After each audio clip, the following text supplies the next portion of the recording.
soul and you know how to use it. Put your hand on my hip, cause you know I'ma lose it. Let's do it. Alright, let me just take these off. So you see the profile, let me get in the light. So you see the profile on how they look. They look good on your head, but man, there's some things I really can't stand about these headphones, but then there's a lot of stuff I really absolutely love about these headphones. All right, these are the Panasonic Panasonic RP-HD605N. Can you just call them the Panasonic noise canceling headphones? Anyways, I got a lot of stuff on this table.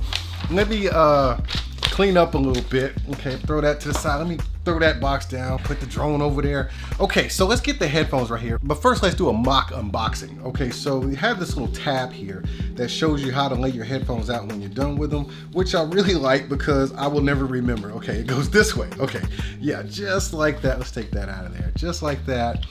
And they are folded up in the case. Nice case. It's got a stench to it, man. It's like cigarette smoke and factory all at the same time. It's got a foul smell to it, but I mean, if you air it out, you'll be all right. But it's got a nice case, man. A nice touch to it. And once you open it up, you got a pocket right here. And then you got this little t-shirt pocket right here. There's one on the front, and then there's one on the back side too for you to stash your little goodies in there. But they do come with a micro USB charging cable and a 3.5mm plug for you to listen to it while they're wired. So I'm not gonna bother with a wired test today. These are Bluetooth noise canceling headphones. Yes, they come with a 3.5mm jack, but hey, they have 20 hours of playback time. Charge them up, okay? Anyway, so let's put this to the side because that smell is really getting to me. Let's take a look around these headphones. I am in love with the design for the most part. It's got a nice feel to it.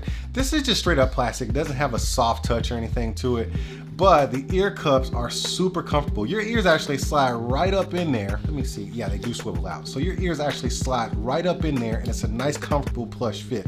This isn't some kind of memory foam or anything like that. It's just nice. Then they got the same kind of vinyl and plushness. Well, wait a minute. No, it's kind of stiff right here, but I didn't feel any discomfort on my head. You can see in there, it's got this, I don't know, it's just like this flat surface and it's very rigid, but it didn't hurt my head at all. But the feel of these things is nice. Then you got this all plastic design right here. You can hear that clicking, so it's a very stiff design. Super lightweight. I don't think they're heavy at all. They do swivel and fold, as you saw already. And let's get back to the ear cups. Very, very, very minimal branding. If you're not even paying attention to it, you might just miss it. You got your Panasonic branding right there. It's kind of embossed in the plastic. But aside from this sleek design, you got these ear cups that just kind of swivel inside of this plate right here. So that's a nice look, that it just kind of sits out there like that. And then you got your ear cup that swivels, you know, basically in all directions. So you can just slap them on your head and they just end up comfortable where they lay. But let's get to some design cues that I don't like. So right here, you have this is a sharp edge right here. I don't know if it'll actually cut you, but it's just sharp.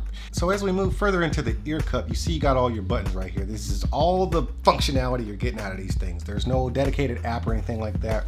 You've got your volume and you've got your volume up and down rocker right here, which is kind of a multifunction button in its own. So you press up or kind of flick it up to increase the volume or flick it down to decrease the volume.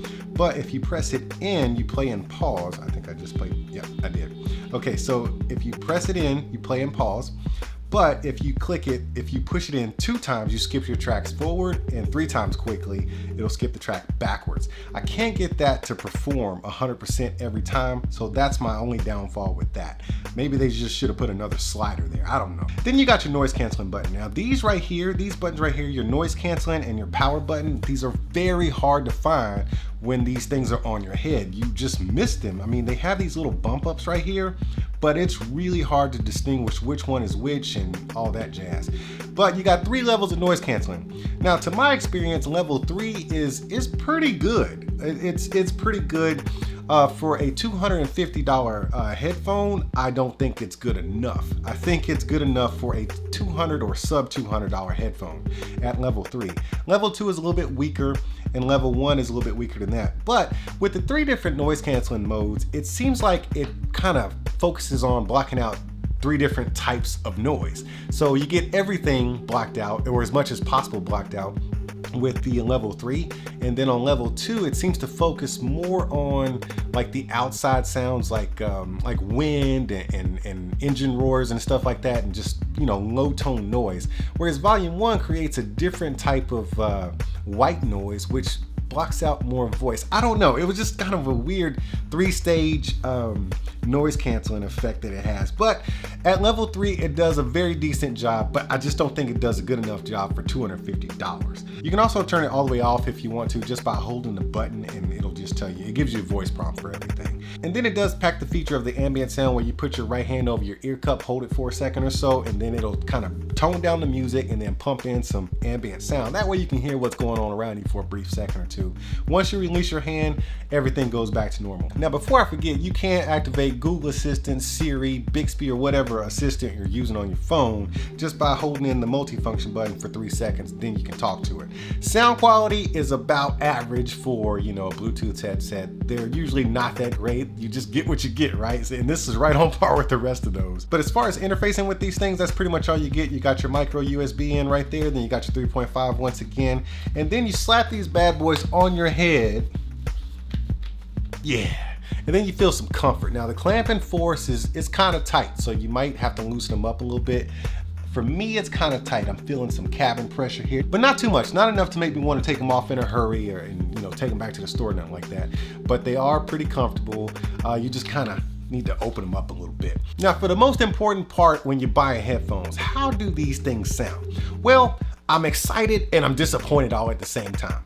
So these things, they get loud. If you like loud music, these will do you just fine. They get pretty doggone loud. As far as the sound signature, in my opinion, it's kind of a neutral / very balanced sound signature, man. I enjoyed basically 4 different types of music in here. You just heard me listening to my country.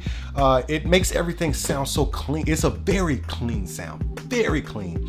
The bass is strong, but it doesn't get deep. Now, if you listen to any song that has massive bass drops and, you know, that low bass, these can't take it. If you turn these up all the way, you will hear them bottom out on the bass drops. And that's where I kind of do get disappointed, because sometimes the teenager in me comes out and I just want to jam my music and I want to hear it clean, even at peak volume. But when you decide to be responsible again and tone it down to a respectable volume level, you will get nice, clean sound. Everything sounds great. I think most people would really enjoy the sound that comes out of these headphones. The mids and highs are so clean and well balanced. Bass is laid down in the bottom of that real nice and smooth, and everything just blends together really well in these headphones. They sound fantastic.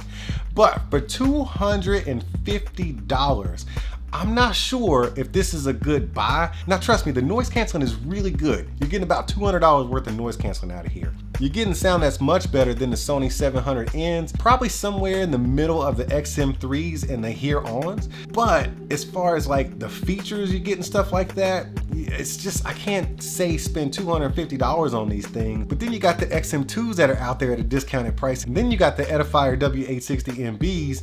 I don't think these are priced right, man. I think these, I hate to say it, but these need to be a little bit lower priced. I think $200 is a sweet spot for these. So if you catch them on a special, I say go ahead and pick them up. You won't be disappointed. Other than the minor setbacks I mentioned, as far as, you know, the stuff going on right here, I think you'll be very well pleased with the sound that comes out of these things and the functionality. I like so much about them, but that price tag is really killing me, man. I just don't think they fit well when you compare them to everything such as the Sony XM3s, and then you drop down to the Edifier 860s. It's just, you know, they need to be priced a little bit lower. But either way, I ain't no expert in this kind of stuff. I'm just a dude that kind of likes headphones. Anyways, I gotta get out of here, but before I do, I hope you got in some good entertainment and a little bit of information. Make sure you come back again, so I got some more good stuff coming up. See y'all at the next one.